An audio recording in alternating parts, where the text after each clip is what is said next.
Hello, I'm Doug White, and it's the Security Weekly News, episode 272. Welcome to the week of 5 February 2023. We got Chat-GPT fails, Ernie, Bard, Chinese androids, Fortra, Sunlogin, Dingo token, Google ads, Jason Wood, and more on this edition of the Security Weekly News. This is Security Weekly, for security professionals, by security professionals. We interrupt our program to bring you this important message. It's the show that keeps you up to date on the latest security news twice a week, your trusted source for accurate security information and expert analysis. It's time for Security Weekly News. How is your business staying one step ahead of cybercriminals? Secure your email applications, network, and data with Barracuda. Protect your business and go from zero to security in no time flat. Whether your team is working in one location or many, Barracuda has solutions that are easy to buy, deploy, and use. Learn how Barracuda can protect your business against ransomware, phishing, and other cyber attacks. Visit securityweekly.com/Barracuda. That's securityweekly.com/Barracuda. Barracuda, your journey secured. All right, welcome to Security Weekly News. Well, I talked about this story on episode 271, so last week, Friday, but I wanted to do an update for it. So this is about Fortra, who makes this Go Anywhere MFT it's a secure file transfer protocol, and we talked about it last week. They released an emergency patch for what we were talking about last week. So they had a 0-day that came up, and it was in the secure file transfer tool, and it would allow remote code execution against the admin console if it was exposed. And, so like most people that don't use management VLANs and so forth, their admin consoles are exposed. And, of course, subsequently, they have a 0-day. The exploit code for this 0-day was then released this week. And they have now said that the flaw is being exploited in the wild. So as is usually the case, once the exploit code comes out, you've got a problem. Now, you have to create, I was really annoyed by this, you have to create a free account in order to read the advisory, which I always find offensive. But, what's one more account in the name of Dr. George Rimashitis? So, hey, why not? But the advisory says that the flaw is being exploited in the wild, and they are providing on their site, you have to register, indicators of compromise. And they're also in that same advisory, then they urge customers to patch this as soon as possible, because obviously it is being sought out, it is being exploited. So if you're using this product for whatever reason on Go Anywhere MFT, you definitely need to go get that patch. And but you can do what I did and register an account. You don't have to give them anything good. Sunlogin, which is a remote control tool, and we all know how great those things are. You can go back in history all the way back to Back Orifice, which is one of the most famous remote login tools that had a remote access Trojan built into it that was released by Low Fat and Cult of the Dead Cow way back when. Sunlogin is a remote control tool that is made in China, which makes it even better as a remote control tool. So, installing one from a good old American company like Low Fat is bad enough, but installing one from a Chinese manufacturer. But anyway, it's being targeted by Sliver. Bring your own virtual driver attack. Bring your own vulnerable driver attack, which is attempting to disable security software, which would of course set you up for ransomware or who knows what. Sliver, if you're not familiar with it, is a recent replacement for Cobalt Strike. And it is used primarily as a post-exploitation toolkit. So it's not a way to break in, but it's something you can use once you have broken in order to install and or exploit further. Sliver can be used, has tools built into it for surveillance, command execution, DLL loading, side loading, session shell spawning, you name it, all those good old techniques just like Cobalt Strike. But of course, everybody has hashes for Cobalt Strike, so there's always new things coming along. OnLab Security Emergency Response Center, which is called ASEC, said that they had observed attacks targeting two 2022 vulnerabilities that are in Sunlogin. The vulnerabilities were used to compromise the device, and then, of course, a PowerShell script is run that opens reverse shells, proceeds to install payloads, which included things like Sliver, Ghost Rat, and XMRig. So I guess depending on what they're trying to do, and how deep they want to go. So XMRig being a Monero miner, Ghost Rat just being a remote access Trojan for later access, and Sliver, which has all kinds of tools. So different things can be done with this script. The initial script that they were installing disables your security products. So it jumps in there, and then it tries to deploy the toolkits that have been installed. Basically, it's a .NET portable executable that is obfuscated, and once that is downloaded with these exploits, it loads that into RAM. So it's just sitting in memory. And this contains a modified version of the MyPro 2 drive control tool, which can abuse vulnerable Windows drivers and obtain kernel-level privilege, which all sounds pretty bad. But in this particular case, the driver they were exploiting is called myprot2.sys. And once that gets loaded into memory, they can exploit its vulnerability, which allows them to then get kernel-level privileges and terminate the security process. And, of course, once all that's happened, they can pretty much do whatever they want. Microsoft has recommendations about this, and they recommend that you enable the vulnerable driver block list to limit exposure to bring your own vulnerable driver attacks like this. So they're saying you need to enable that so that it will block these other drivers. There is a link in this article to the Microsoft support article, which describes how to do all this using Microsoft Windows in memory integrity or Windows Defender. So if you're concerned about these kind of attacks, and you probably should be, basically, Microsoft has provided you with instructions on how to set this stuff up and enable it in your systems. Well, if you trade crypto, you probably are already pretty cautious, or you're already broke. I mean, that would sort of be my two types of outcomes with crypto trading, is like you either study this stuff, research it, and kind of have a pretty cautious approach, or you've already lost all your money. A new notice then about Dingo token, maybe that Dingo ate your baby, but a new notice about Dingo token, which is a cryptocurrency, was issued by Checkpoint. So apparently there is a function in the Dingo token software which allows the project owners to immediately manipulate trading fees and set the trading fees on anything they want up to 99% of the value of the transaction. So this is, it's a function, and you can get into it and change it. So they have access to that and can change it on the fly. Now, when I first saw that, I immediately thought, oh, this is for money laundering, because that way somebody makes a transaction, they take 99% of the transaction as a fee, and, money laundering. I don't know if that's what they're using it for, but Dingo token is currently ranked as 619 in coin market cap and has a market capitalization of over $20 million, which is not that big, and it's pretty far down the list, but obviously, there's people using it. The article says that not very much is known about the owner of Dingo token based on what's on their website. They did say that the website claims that a 10% transaction fee is applied, but Checkpoint said in the source code, the function called set tax fee percent would enable the project owner to set it on the fly on anything up to 99%. They did not say this was being done to all transactions, though. So they were not trying to say that they're ripping everybody off. They were just saying they could rip everybody off.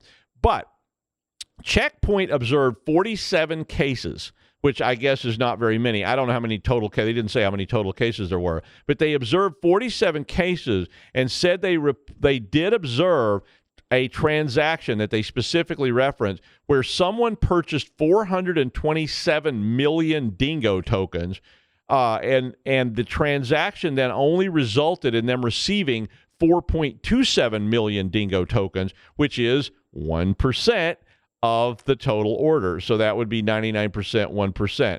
They said, of course, this represented only $26.89 to buy 427 million Dingo tokens. So apparently it's pretty cheap. But Bleeping Computer had multiple reported tweets about this. And of course, we all know how much a tweet is worth, but they had a whole bunch of them with people claiming that they were not allowed to cash out, that they did cash out, and 99% of the transaction was grabbed, and so forth. So, like I said, if you're investing in crypto, be sure that you research what you're buying and ensure that it's not a scam. So I would do some pretty serious searching before you even spend $26 on this, because it could well be a scam or a money laundering operation, although they probably wouldn't be laundering your $26. But and if you don't want to do all that nasty research, well, my new Dr. Rimaschitis coin is for you if you don't want to do research. Send all your money to D White we accept all major forms of transactions and currency, and we'll even take cash if you want to drop it off. And I promise you, you will get the reward you deserve in Dr. Rimaschitis coin. Not a real coin. Spamhaus Tech said they have seen a massive spike in malvertising actions abusing Google search ads in the last couple of days. Apparently, there is a steady normal flow of this kind of malvertising, but they said that late last week it suddenly spiked into the stratosphere using numerous famous brands. Both Adobe Reader and Microsoft Teams were two of the ads that had been delivered via malware that contained malware recently. Roman Jose from abuse.ch said that they suspect that a threat actor has begun selling malvertising as a service on the dark web, and that attracts a very large audience. And most of these things deliver ransomware. So these are just ads that pop up via Google Ads, which are supposedly vetted. It looks like something you're familiar with, like Ford Motor Company or Adobe Reader or whatever. You click on it, it takes you to a site. And then, of course, what you download and install is, of course, ransomware. It could, of course, be any other kind of malware as well. Google would only state, they were contacted by the authors of this article, Google would only state that they are aware of the issue and working to resolve the incident as quickly as possible, which is, of course, exactly what every other site says when you have problems, when you're calling Southwest Airlines and you're standing in, some airport somewhere, and they're like, we're working to resolve it as quickly as possible. But Google went on to say they would not comment on why the ads were approved in the first place. So their vetting apparently either failed or they didn't do it.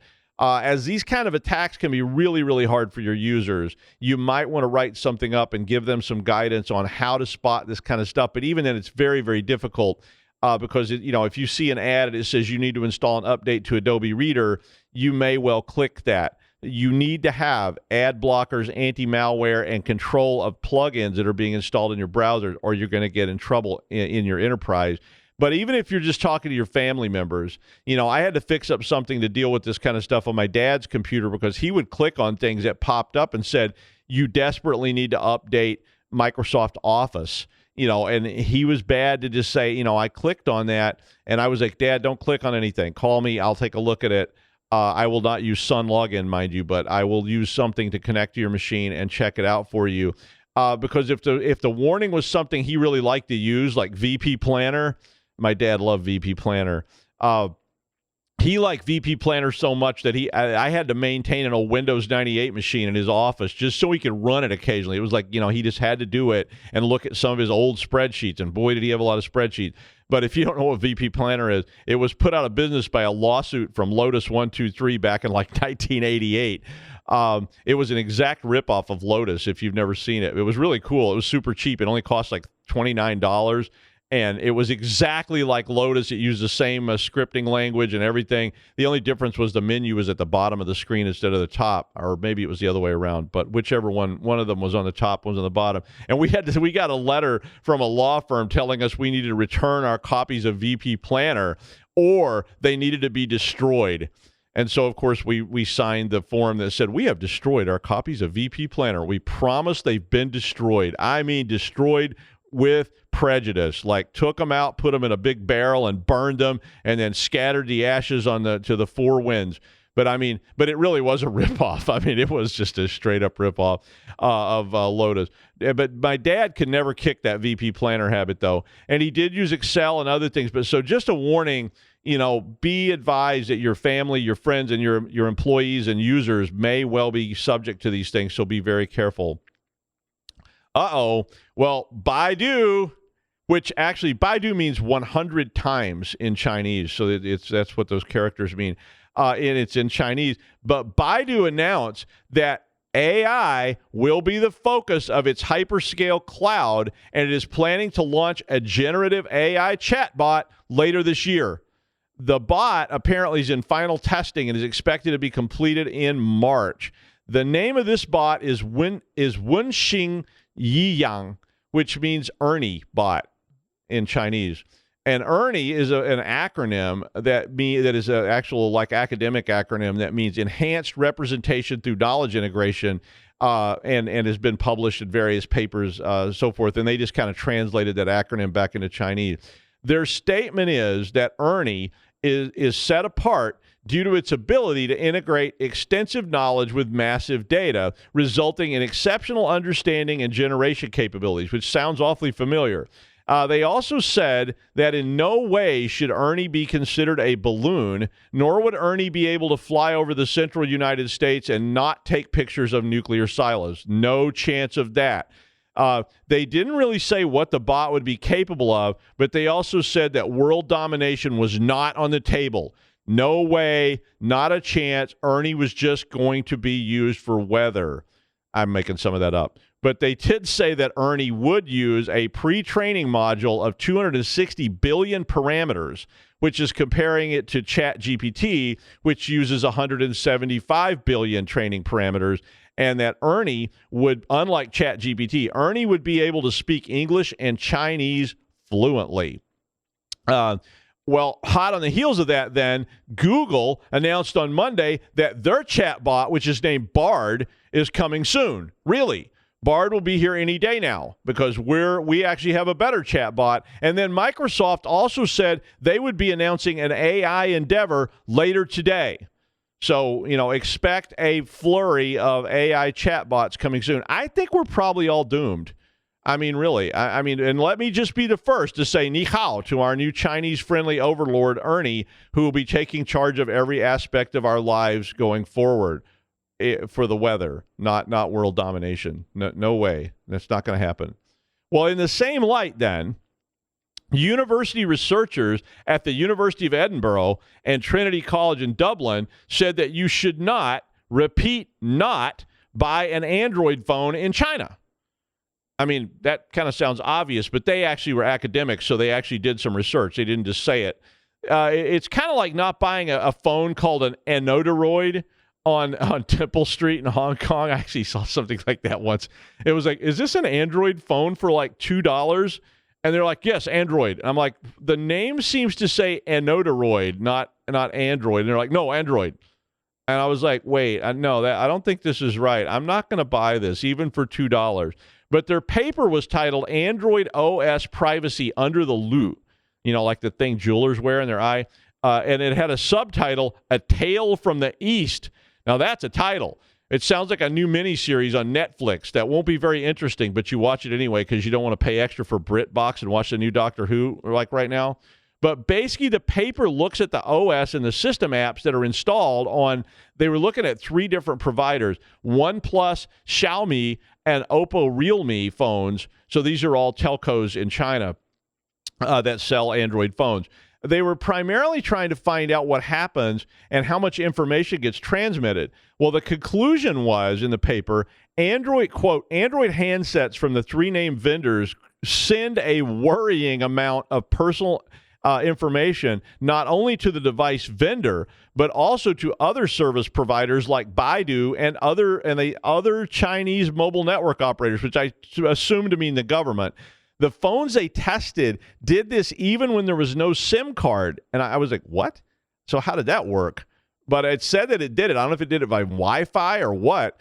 But they said even if you put a SIM card associated with a different network operator in the phone that you bought on Temple Street, it still sends this information. Now, China is the world's largest Android market, and the authors felt that user data privacy on these devices is pretty much non-existent. They said the phones report the IMEI, the location coordinates of the user via GPS and other mechanisms, user profile information, social connections, SMF messages and contacts, and on and on and on. So you wonder if that's also happening in the West. Wouldn't shock me one bit. It's an interesting story in paper, especially if you're interested in cell phones and privacy. The first Tuesday in February is a traditional day for the State of the Union address by the President of the United States, which in D.C. is called Sotu by POTUS. Yeah, which sounds like a foreign language, but that's what they call it. State of the Union, President of the United States. President Joe Biden indicated that in the address, which has not been done yet, and so it's subject to change, but in the address, Biden will call for tougher regulation of Silicon Valley in the United States. The policy section of the speech is being written by Bruce Reed, who's the deputy chief of staff.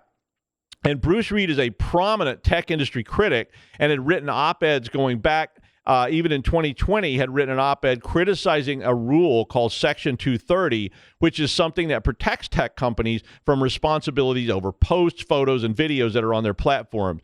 Biden has always issued a lot of rhetoric about reining in tech companies, so the speech tonight should reveal some of the plans they want to impose going forward. Well, Chat-GPT was down or overwhelmed or maybe just having the vapors or something this morning, so I couldn't actually use it. And it's already a diva at such a young age. You know, I'm guessing Chat-GPT is going to have like some kind of parking lot meltdown and shave its head, in front of a Taco Bell before it even turns, 10 years old, and probably going to be in rehab by 11. But that's just me. However, without Chat-GPT, I'm forced to use Ernie. So, Rangwo Show, Jason Wood.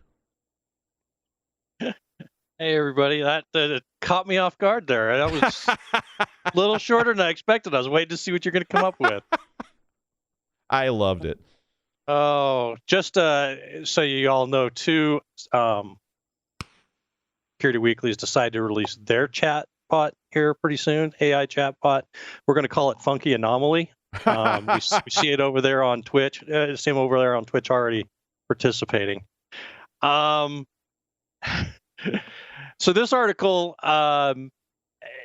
articles actually, there's a bunch of them published yesterday about a massive, that's what the headlines are saying, campaign against VMware ESXi.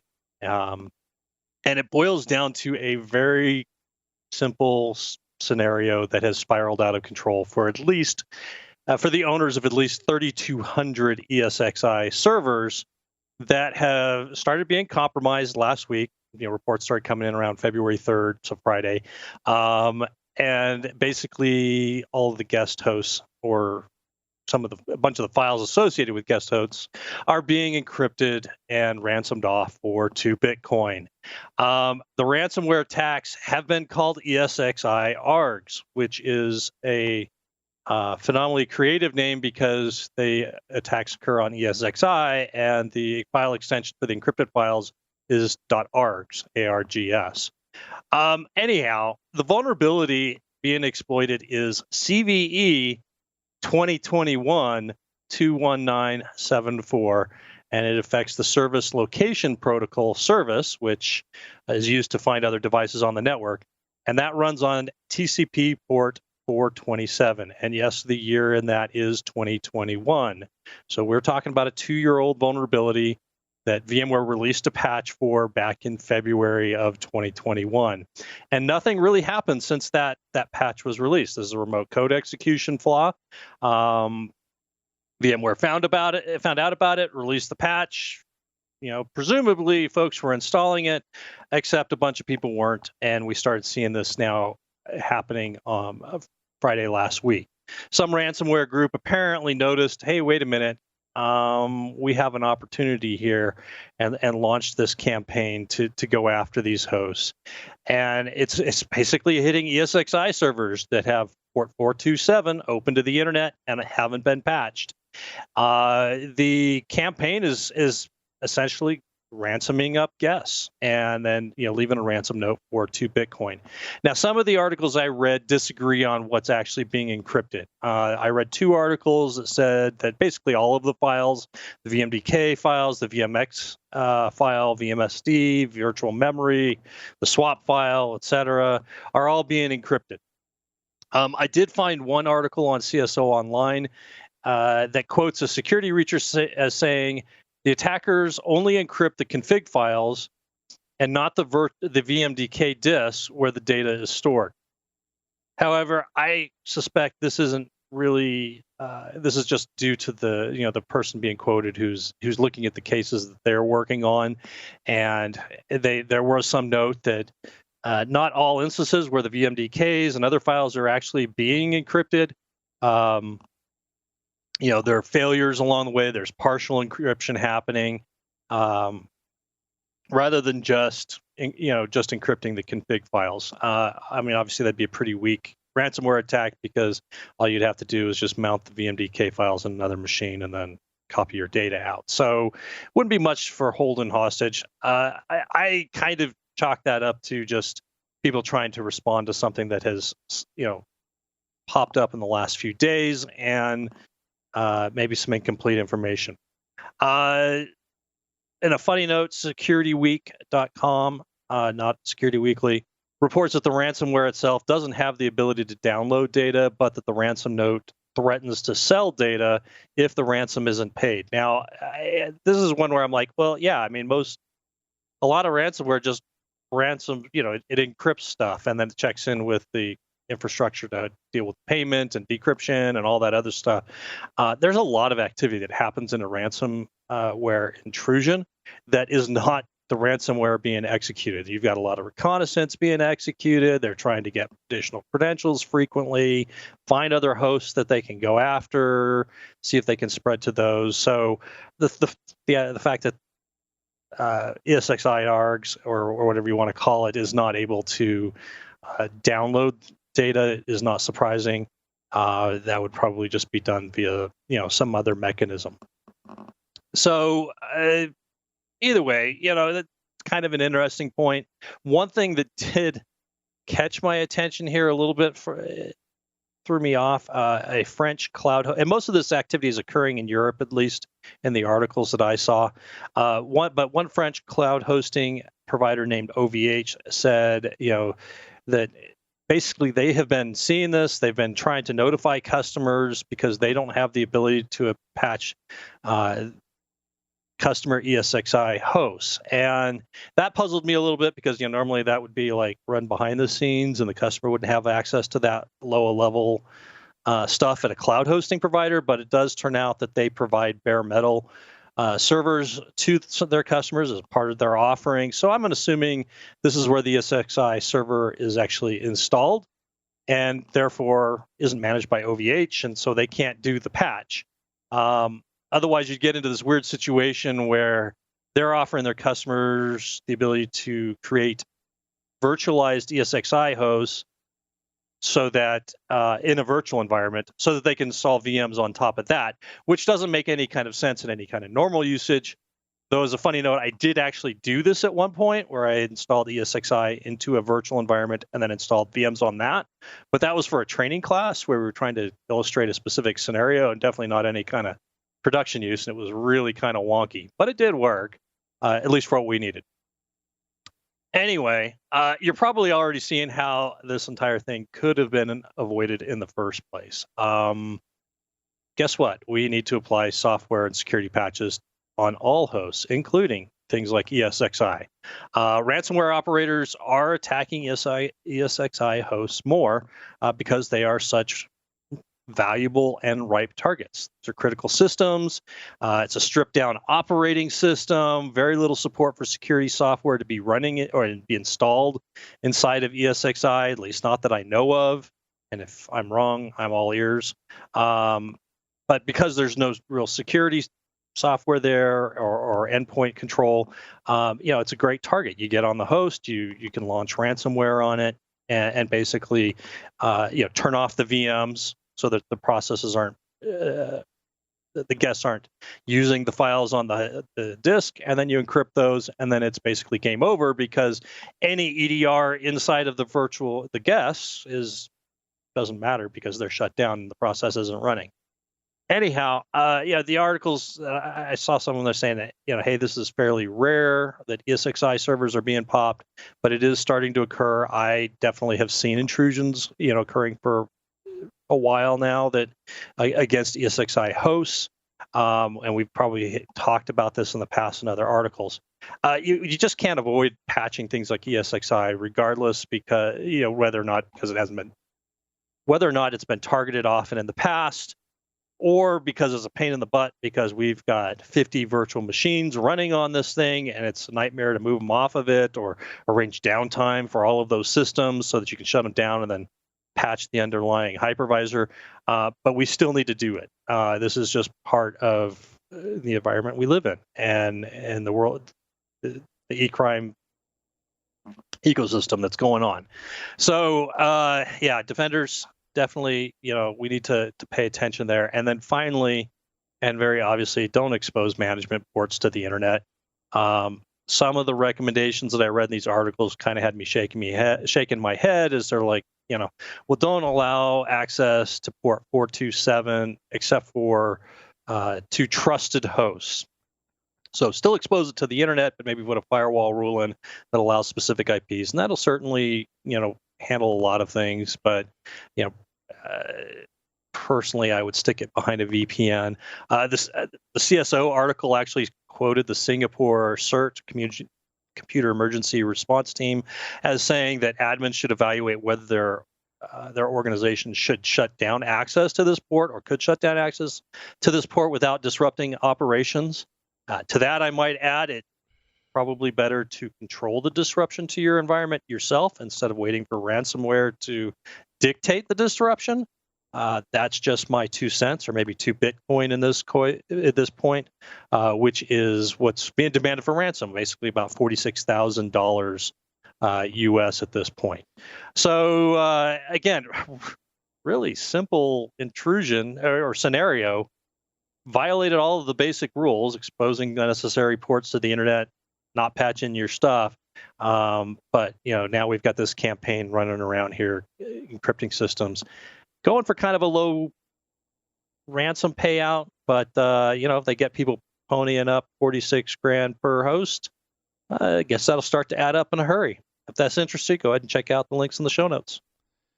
Thank you, Jason. And yeah, if you've ever had to patch your ESXi, and I have, it is not something you take on lightly, but you need to do it. And speaking of exposing stuff on the internet, we're all familiar with those boring HR training things, right? I mean, and we all have to do them. We have to do multiple ones. I have different clients. Every client I have to do the same kind of training. But you're going to like this.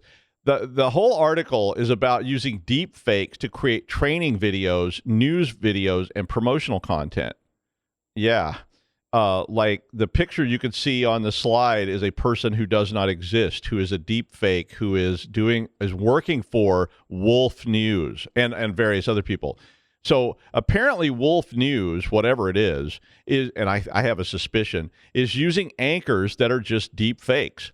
The news site was running a pro-China campaign. Imagine that. And the company linked the fake anchors that were being used on this Wolf News site to a British AI company called Synthesia, which is apparently based above a clothing shop in Oxford Circus. I'm not even making that part up. It sounds solid so far, right? No chance. But one of the characters, called George, is a veteran biz executive with steel gray hair and a blue blazer. So you got to trust that. They also have Samuel, who has a lab coat and plays a doctor on television. Customers can, of course, mod all this for their own ends. So you can subscribe, get these AI avatars, and then mod them up to make them do whatever you want. So Synthesia, when they got outed on this, said that the people using this for nefarious purposes had violated the terms of service, and that they have a 4-person team dedicated to preventing misuse. But, well, good luck with that and your Chinese pro news service. But I think we're headed into the part of the map that says there be dragons here. I mean, at least it'll be interesting, though, right? Anyway, that's the news. Thanks, Jason, and I will see you on Friday.